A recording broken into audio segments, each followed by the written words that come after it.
What up, what up, what up? We are back. Who am I? Jersey Street Corner, and this is the Prison Talk Show, people.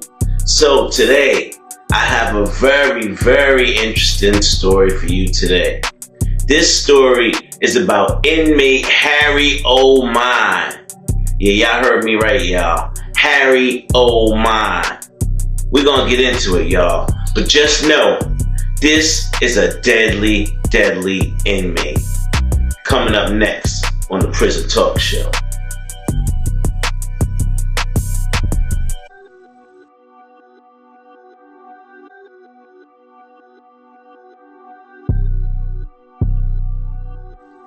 Now, Harry Oh My, he's not just a regular inmate, y'all. According to his charges, his sheet says he's not supposed to be locked up with us. He is not supposed to be in Gen Pop. No, he's not supposed to be in a dorm. He's supposed to be in a cell by himself, people. But sometimes, as many of y'all might know, these prisons get overcrowded. You're trying to jam 5,000 men in a jail that's only fit to hold 3,000 men. So that's where you get the boats. That's where they pull the third man in the cell. And they got the boat on the floor. And you sitting there with all your belongings in this swimming pool looking type object. And that's your home until the other men say otherwise. Anyway, y'all, Harry Oh My. Well, he's a killer, y'all. And on top of being a killer, he has a lot of time to serve. You talking about a man with a life sentence, y'all. This man is never going home, as far as he sees it. He done committed so many acts of violence in his incarceration. He keep getting charge after charge, year after year. And every one of those charges tack on more time on your back number, people. This man don't give a you know what. So, people, in his long time of doing jail bids, he picked up a habit. He like boys, y'all.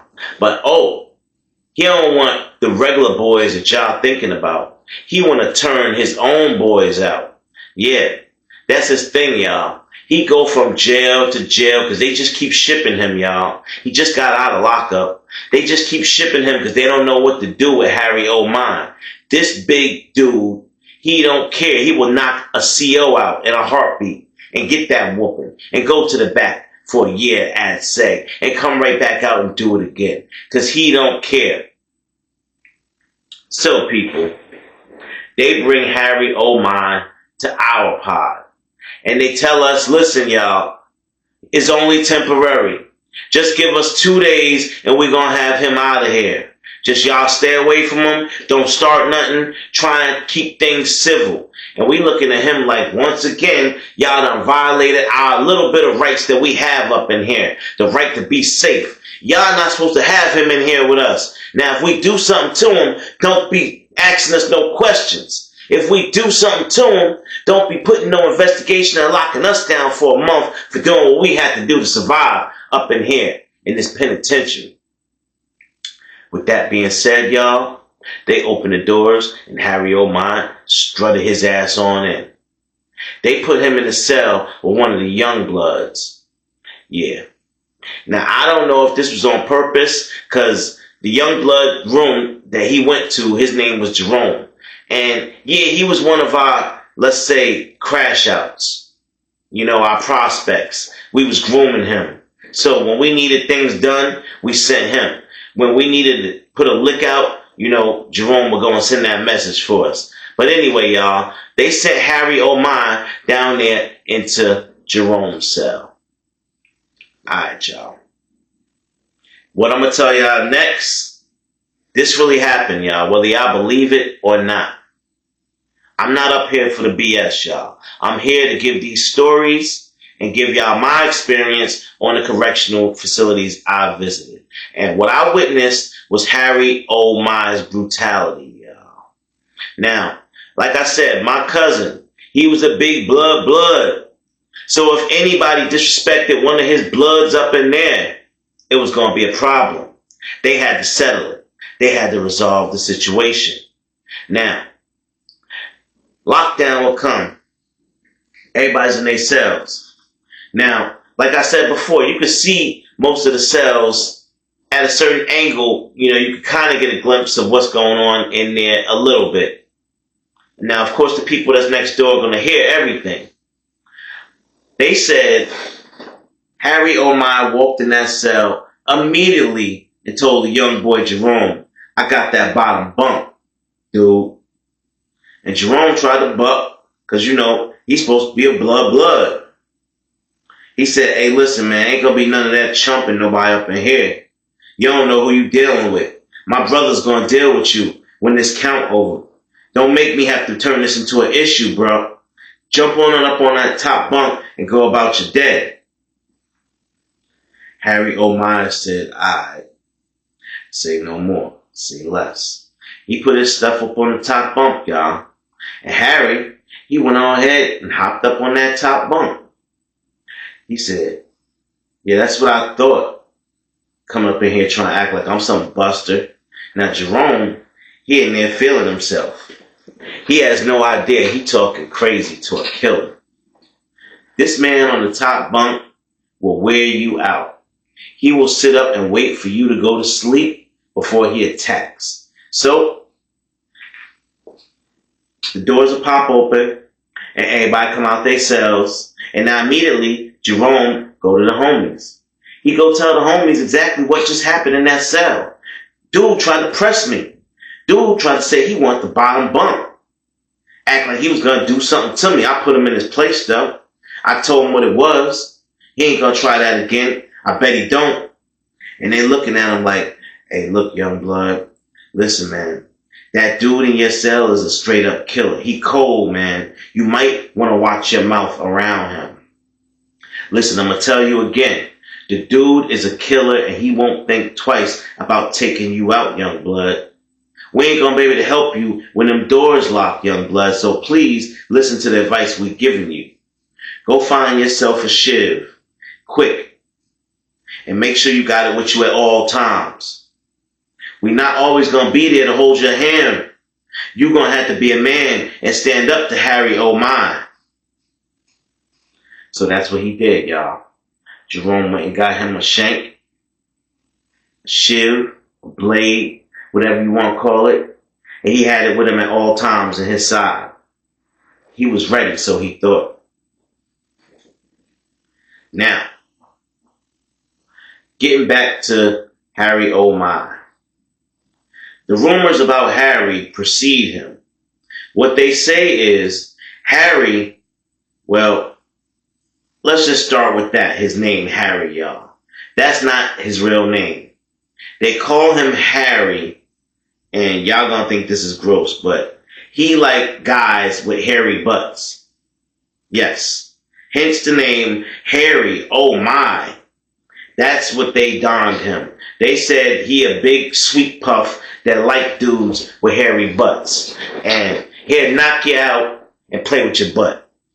That's just what his program was, y'all. I don't know if he did anything else. They said he might have popped it a few times, finger popped you or something like that. I don't know, y'all. We never knew anybody that experienced the brutality of Harry O'Mai.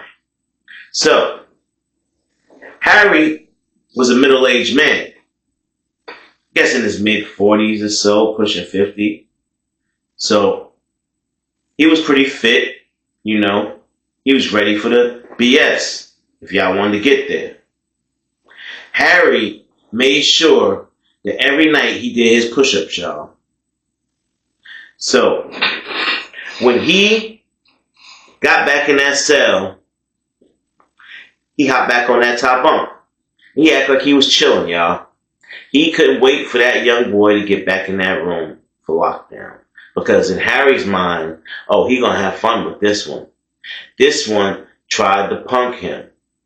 Harry ain't never dealt with nothing like that before because Harry normally has his own cell. Because the COs, they know what he'll do to somebody. But they said give him 2 days, y'all. Well, it wouldn't be a day and a half before Harry O'Mai got his hands on Jerome. As soon as that door locked and the CO cleared the room, and went back to the control room, Harry jumped off that bunk. He said, "Hey, young blood, I think we got some unfinished business." And Jerome looking at him like, "You don't want none of this. Go sit your old ass down, man. Go ahead, move out the way." He said, "Oh, nah." And Harry, he pulled that little knife that he had in the side of his waist out, and he threw it on the floor. And he told Jerome, "Nigga, you gonna fight for your life tonight. Either you gonna pick that blade up and unalive me, or I'm gonna pick that blade up and unalive you.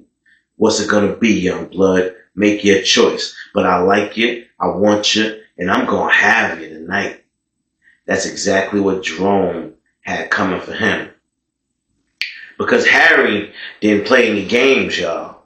Harry liked to fight, y'all. Harry had been stabbed multiple times. He knew this young boy wasn't going to have the heart to poke him up. But Harry was going to take that blade and put it to the side of his neck and have his way with Jerome if he didn't. So, y'all, what do y'all think happened? Get in the comment box and tell me, what do y'all think happened to Jerome? Do you think he picked up that blade and kept Harry from taking his butt? Well, I'm going to tell you exactly what happened. Now, right after they called chow, and, everybody going to move around, make their last deals for the night before evening lockdown, everybody doing their deals and trades, etc. Excuse me. The Bloods, they already came up with the idea. They was going to give Harry O something to think about while he in that cell with the young boy Jerome. Since he was talking reckless, Jerome told him about how he tried to check him for the bed and everything. Alright. So they catch Harry getting out the shower. He was just getting ready to head back to the cell. They caught him in the shower. Boom! Like 6 of them bust in there on him. They start beating the dog piss out of Harry.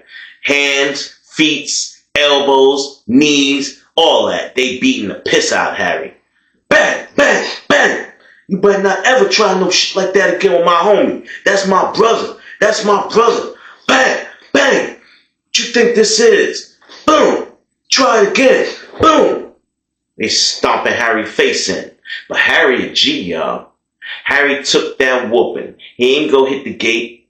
He ain't go try and holler for the guards and nothing like that. He simply got up, went to the sink, washed his face off, went to his room, y'all. Now, he got commissary in there in his locker, so he don't gotta leave the room. He just gotta try and make sure that he look decent when they come around for count. And as long as he don't say nothing happened to him, they not gonna lock him up. But if they can visibly see bruises on him, lumps and stuff, then yeah, they gonna lock him up. Either way, Harry didn't care because Harry had other things in mind. So, Harry go back to the room, y'all, and he just wait. Jerome was a young boy. He was a crash out. And he probably never should have been in that medium facility with us. He should have definitely been in a lower facility, a camp or something. He wasn't built for this shit. Jerome ended up getting airlifted out of there, y'all. The rumor was Jerome was the first person that Harry had been in a cell with in over a year and a half, y'all. They had this man alone. He had his aggression pent up, all his tension pent up. He was waiting to brutalize somebody, y'all. And Jerome just ended up to be the unlucky person. I can't give y'all the details, but they said Harry spanked Jerome. That's right, y'all. He liked to play with his meat, paws, like an animal. They say he spanked Jerome's ass like a little kid, just popping him on his ass. Pow, pow. Rubbing on him, because he liked the way the hair feels. And then, y'all, supposedly, what the next door cell said they heard happen, y'all know he did it to Jerome, y'all. But he did it with so much force. Jerome yelled and screamed and pleaded for his life. He begged that man to stop. And he kept punching Jerome, telling him to shut up. Shut your ass up. And like I said, y'all, this man didn't have anything to lose. So when he kept going and going and going to the next count, y'all, he didn't stop drilling Jerome until them guards came in there with the pepper spray and started shooting him and telling him to get on his knees, y'all. He kept pumping and pumping. Jerome screaming and squealing. The CO said the smell was horrible. They said when they came in the room, in the cell, and Harry backed out of Jerome, you heard this loud suction noise like, and they just got to beating on Harry and beating him with them billy sticks. Boom! Electric rods. Tasing his ass. Man, they would sit there and beat Harry while they waited for the nurse to come with the cot and, the other guards to get Jerome on up out of there. So, as they cuffing Harry up, they bringing him down the catwalk, y'all. They walking slow. Harry smiling. He got teeth missing. His whole face bloody. He lumped up. He's still smiling. Excuse me, y'all. He looks over at the Bloods and he said, yeah, if I ever get out of here, I'm going to do the same thing I did to Jerome, to y'all daddies and y'all brothers. And then I'm going to go and unalive y'all mothers and y'all sisters, because I don't want no women. I'm going to go find all your boy cousins and I'm going to do the same thing to them. I'm going to brutalize them. Where them cheeks at? And he started threatening the correction officer. He looking at the guard like, I do the same thing to you, homeboy. I know you scared. You scared. But I got these cuffs on. You ain't got to be scared, officer. I ain't going to bite. I ain't going to bite you, officer. I just want to get a good look at you. I want to remember who I got to come after later on in the future.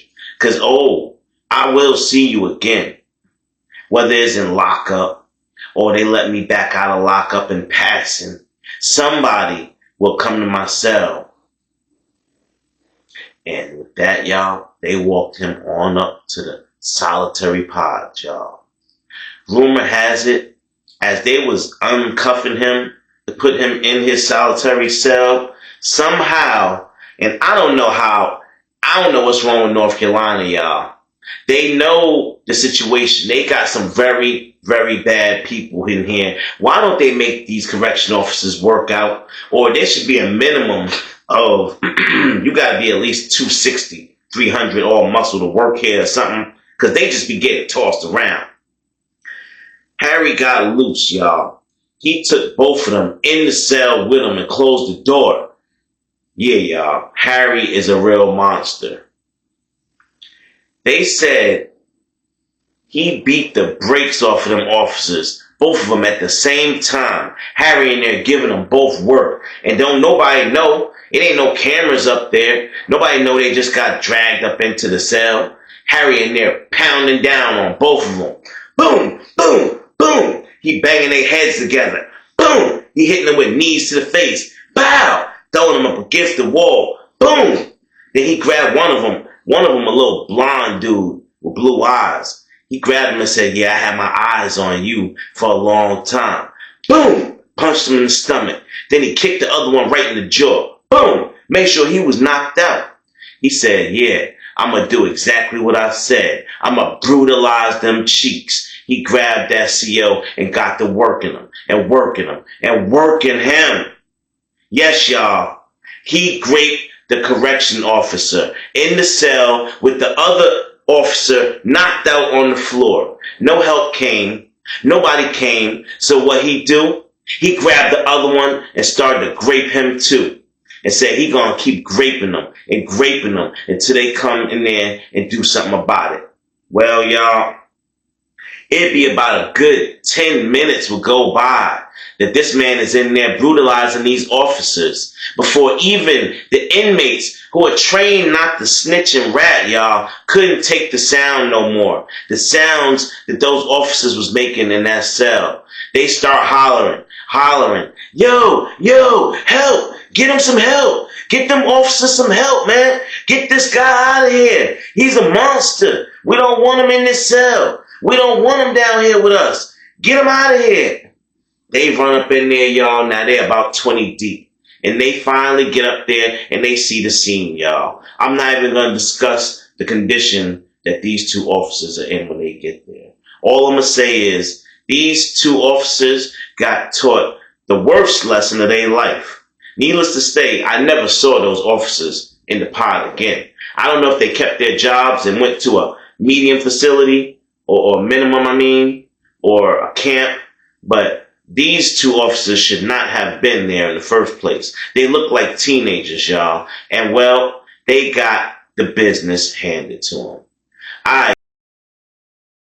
Well, y'all, the moral of the story is Jerome probably would have been better off just not getting involved with the Bloods. He would have never been on that cell block with them.